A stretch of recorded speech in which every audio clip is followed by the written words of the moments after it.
อย่าเหยียบคนล้มอย่าทนคนแพ้อย่าซ้ำคนแย่อย่าแช่ง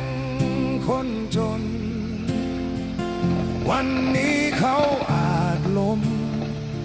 พรุ่งนี้ใครรู้หากโลกยังหมุนอยู่พรุ่งนี้อาจเป็นเรา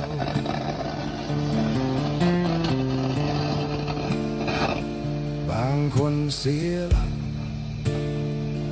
จากรักที่หวังบางคนหมดทางเมื่อความฝันพังลงบางคนหมดแรงเพราะคำดูถูก